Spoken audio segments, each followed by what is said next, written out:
Hello, everybody. I hope you're enjoying your evening so far. My name is Matt Cosgrave. I'm one of the sports medicine physicians at SSC Sports Medicine.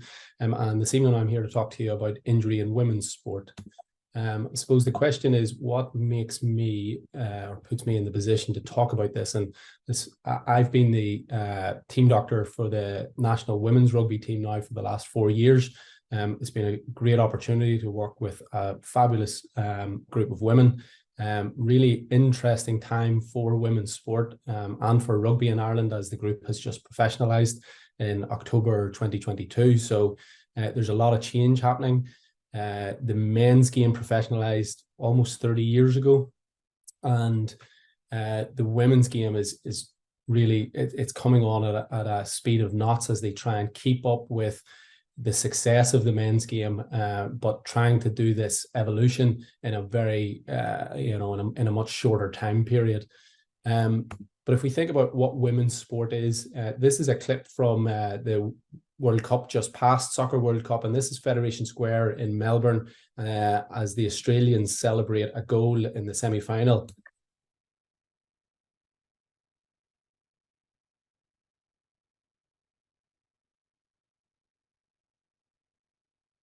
And really, I just show you that to give you an idea of what women's sport now means to people around the world. It really is, it's a sense of national pride, and it's as much it's of as much importance as the men's sport and the men's national success for many. If we look at the World Cup, some really interesting stats that have come out of it. 570 million, gross, which is the first time that the Women's World Cup has actually turned a profit. In the last 10 years, you'll see that the attendance numbers have doubled, and they're increasing really over the last 20 years significantly and steadily. If we have a bit more closer to home, then if we look at the opening game between Australia and Ireland, at the stadium itself, there was nearly 76,000 people in attendance. And the viewing figures for this in Ireland alone, there was something like 800,000 people watched between RTE and between the RTE player. And that took up something like 80% of viewership on the day. The World Cup final itself in the UK was watched by 15 million people. And to give you a bit of context around that, the men's final a couple of years ago was watched by 19. So it's very, very close in comparison. If we look at rugby, which is really where I'm coming from, then the England-France final day of the Six Nations in 2023 at Twickenham, there was a sellout crowd of over 58,000. And again, if we try to put that into context, the England-Ireland game in the Aviva Stadium had 51,700. So, you're filling out stadiums here. And I suppose from my point of view and from people working in women's rugby, there is a hope and an expectation that at some stage there will be a sellout crowd for a women's game in the Aviva. Then if we look at the All-Ireland final between Dublin and Kerry, we have an attendance of 46,000, and this game regularly has attendance figures in excess of 40,000. And only a few years ago, it was the second highest attended sports event for women, second only to I think it was the 2019 World Cup final at 56,000 plus. So we're seeing this growth in viewing and attendance and interest in women's sport. But then if we start to think about it from a sports medicine and a sport and exercise science point of view, we're really far behind. In terms of female sport and specifically female sports research, this only takes up about 6% of the total research that's out there. There's about an additional 30% that looks at women and men together or doesn't differentiate. And then the remainder of study and research that helps really to direct where we go from both a performance and an injury point of view, it's on men and only men. Today, I'm going to talk to you about a few specific injuries or injuries specific to women's sport or that get a lot of the limelight. And ACLs being one of them, but I'll use the three injuries that I talk about to speak to you about the broader context of injury in women's sport. ACL is a huge one, and from a women versus men, there's definitely an increased incidence of ACL injuries in women's sport. If you look at the literature, it's anywhere from 2 to 8 times an increase in that in comparison to the men, and I suppose that's across different sports as well. So that's why there's so much variation and so much breadth in that. there are lots of reasons behind this, and it really brings us back to a nature versus nurture, or a non-modifiable versus modifiable risk factors. And from an anatomical point of view, a female pelvis is generally wider than the male. And as a result, you get the slight increase of the femur as it goes from the hip down to the knee. And you get an increase in something which we refer to in sports medicine as the Q angle. And this Q angle has been strongly associated with an increased risk for ACL. Similarly, in the knee itself, you have something called a femoral notch, which is this little groove just above where the ACL sits. And it's well recognized that a smaller femoral notch increases your risk of ACL injury. And proportionally, women have a smaller femoral notch than their male counterparts. And then if we look at the feet, a female foot is shaped generally differently to a male. They have a smaller heel cup and a slightly wider forefoot proportionally. And while this may not directly have any effect on the ACL injury itself, it definitely has, it definitely comes into play when we think about things like footwear. And there is much less out there on the market for female sports people in terms of customized footwear. And for that reason, many women wear boots that are either too small for them or are ill-fitting, and as a result, change their biomechanics and how they move, and in turn increase their injury risk. From a menstrual cycle point of view, I thought this is a really interesting graphic that just gives you a snapshot of the changes that goes through the hormonal profile in women throughout a month. And there is definitely some evidence out there that that the change in those hormone profiles can increase injury risk at different times. Right in the middle here is this ovulation period. And in ovulation, in the mid-cycle, there's a spike in estrogen and also a slight increase in hormone relaxin. And both of these are associated with an increase in laxity in tissue. And so this increase in laxity in tissue is believed to increase your risk for ACL injury. And the research does show some trend towards that. It's not conclusive, however, and there are parts of the cycle, for example, in the week just prior and just post-menses, where there has also been shown some increase in ACL injury risk. So it's not quite clear, but there is definitely something going on there and something that needs more research. The beauty of, I suppose, this change in cycle pattern, and if we encourage women to track their cycle and track their performance, I suppose, throughout the month, is that you can also then use this from a performance point of view, because there is also some evidence to suggest that in that first 2-week stage of the menstrual cycle, women actually have an increased ability to improve muscle mass and muscle strength. So that could be a stage of the cycle that really concentrate on strength training. And I suppose you're maximizing the benefits of the cycle as opposed to just avoiding the at-risk periods. Then if we think about what we can actually change, one thing for sure is that in general, women are not as strong as their male counterparts. And if we think about specifically around the ACL, there is something what we call the quad hamstring ratio.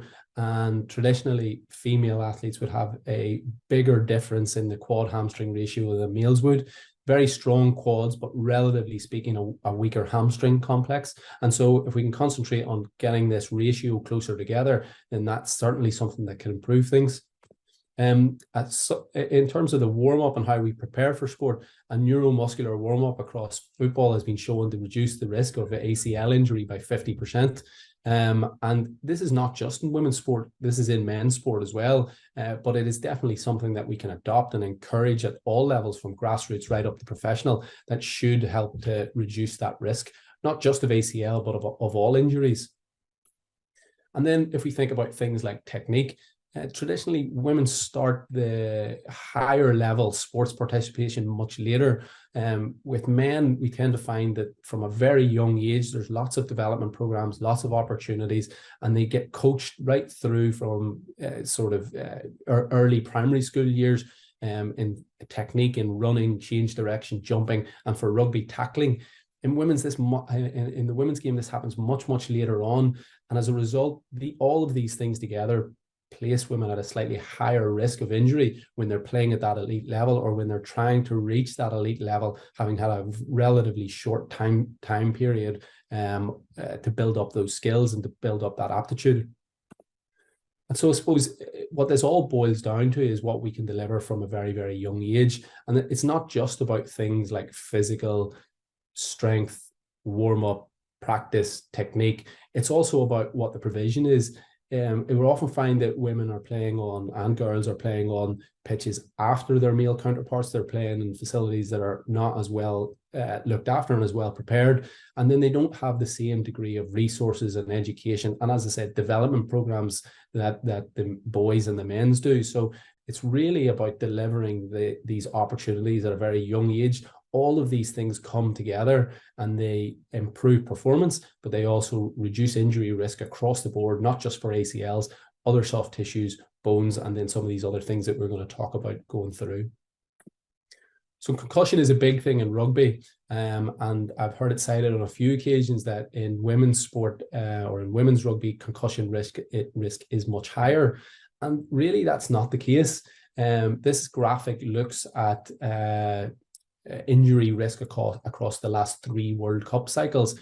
And if we look at it on the face of it, 3 World Cups ago, the men's injury risk in general, that top blue line, was more than double what the women's game was. Now, it's great to see the men's injury risk coming down, or their injury incidence coming down. And it may look scary that the women's injury incidence is increasing rapidly.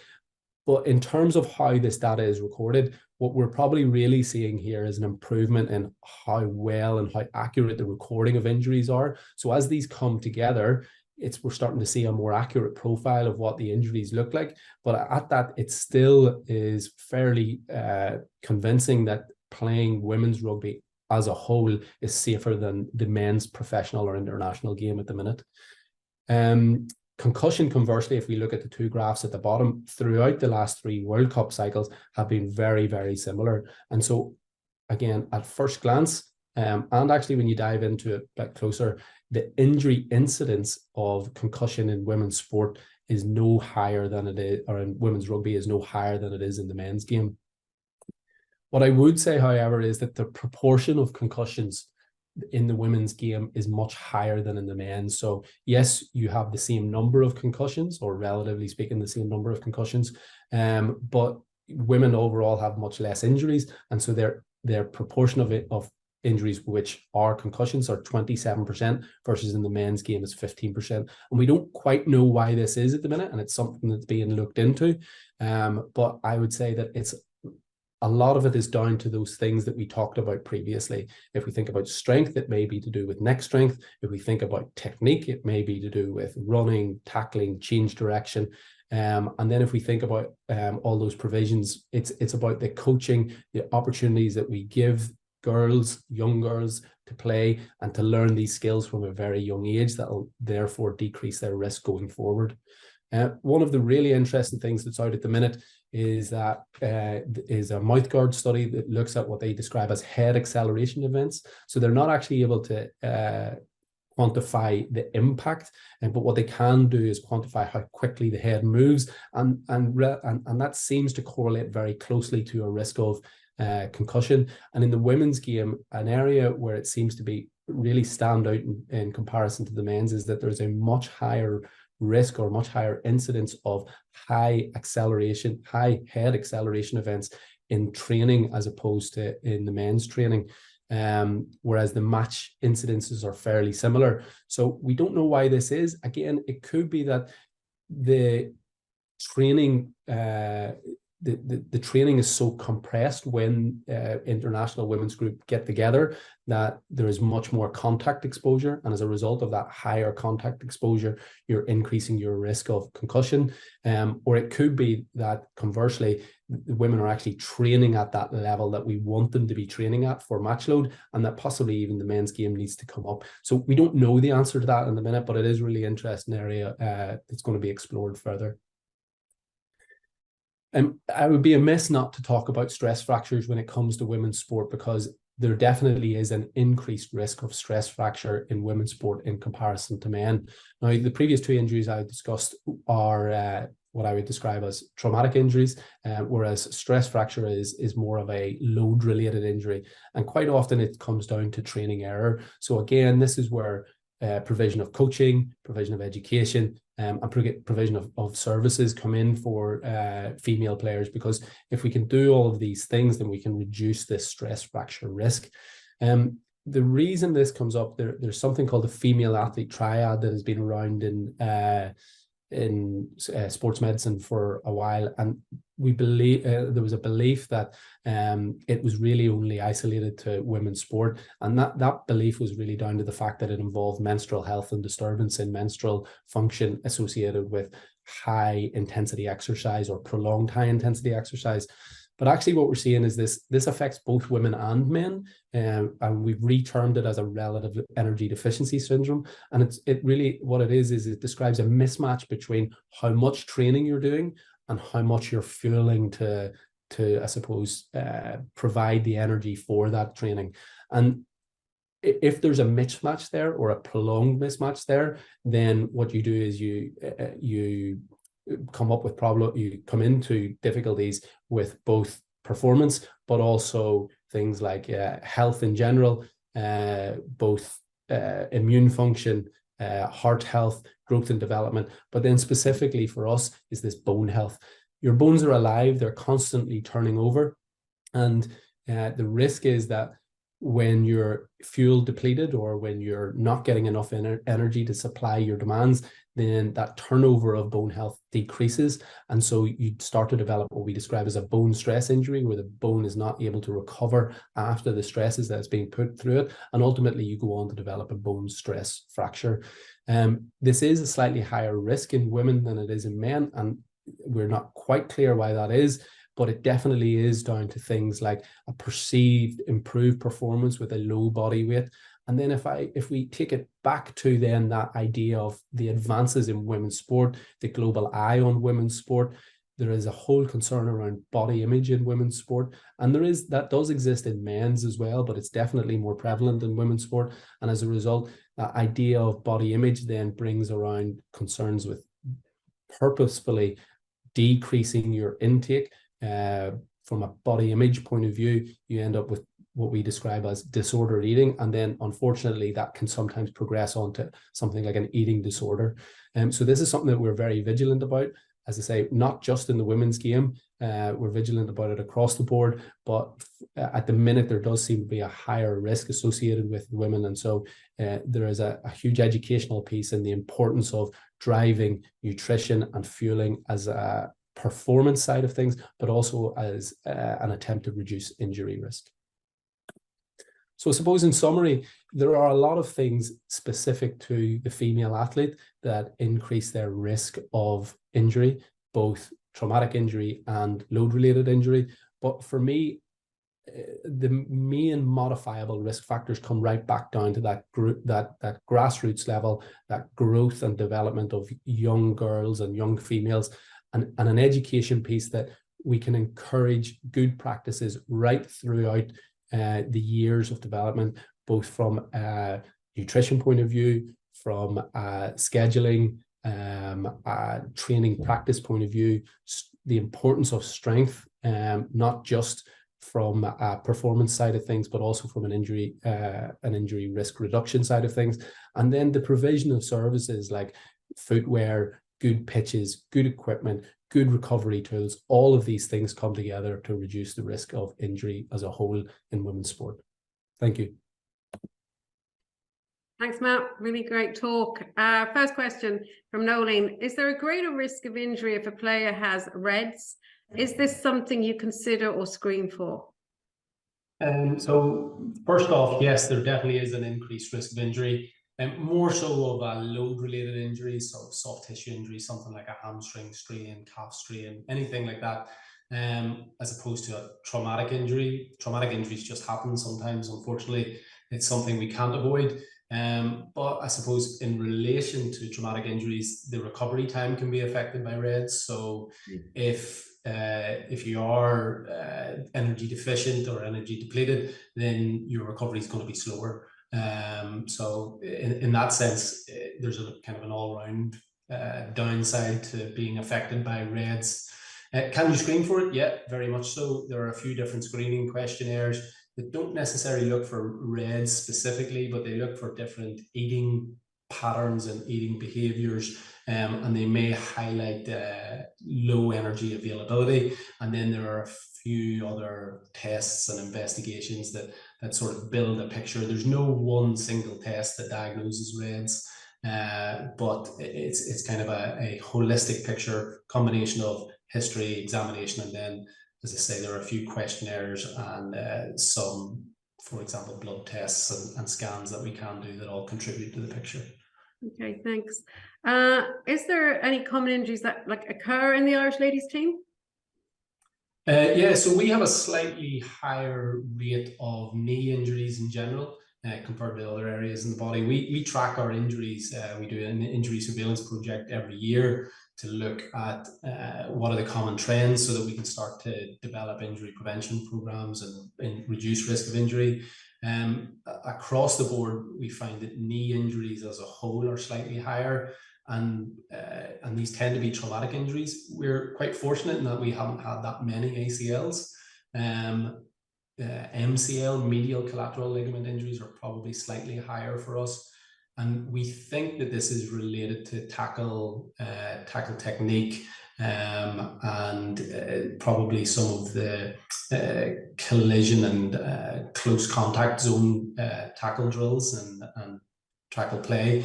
We're trying to do a bit of a piece of research into this to try and look at it in a bit more detail and come up with a bit more clarity around why this is a problem and why it continues to be a theme for us. Okay, thank you. Is there an increased risk of ACL re-rupture in women versus men? Yeah, great question. There definitely is. There is not only an increased risk of re-rupture, the increased risk of re-rupture is about 4 times that of men, but there's also an increased risk of rupture to the other knee, so the unaffected knee, after an ACL injury, and that's about somewhere in the region of 6 to 8 times higher in women than in men. It's due to, I suppose, all the reasons why women are at slightly higher risk in the first instance. But then when you're thinking about rehabbing the ACL, you want to get the knee as strong as possible, the thigh, the hamstring. And if you're already coming from a baseline which is a little bit either weaker or has a slightly poor neuromuscular control, and even if you get it back to what you consider baseline, your baseline risk is always going to be there. So that's kind of the crux of why the risk is higher. Okay, thanks. Someone asked a question here. Is surgery something you'd consider as a women rugby players who've had a grade 3 tear, I think that is, in the ATFL and CFL? They have had steroid injections, but recurring sprains. Is there an alternative route? There's a couple of questions in there, actually. So tricky one to answer just with the information that we have there. That's not really an exclusive question to female rugby players. I would take the same approach for a female rugby player as I would for a male soccer player or a female UAA player. And I suppose you would really need to have a good sense of what the problem is, what the symptoms and what the signs are. Grade 3, an ATFL and CFL injury are injuries to the lateral ankle ligament complex, and a grade 3 injury doesn't necessarily need surgery unless it's failed a period of kind of comprehensive rehabilitation. Typically, I wouldn't. This is where the question then comes in: what's the steroid injection being used for? We don't necessarily use the steroid injection to treat the tear. We sometimes use the steroid injection to treat some of the consequences of a ligament injury, to some of the consequences to the ankle joint itself. So it's difficult to give a black and white answer just with the information, but what I would say is that the mainstay treatment for any of the grade 3 ankle ligament injuries that I would treat would be a comprehensive rehab program. Sometimes I would use a steroid injection if the ankle joint itself is a bit stiff and sore and we're struggling to get through that rehab period. But if rehab has failed and it continues to be a problem and continues to get re-injured, then it's definitely something that I'd be considering. Okay. Matt, thanks very much for joining us tonight.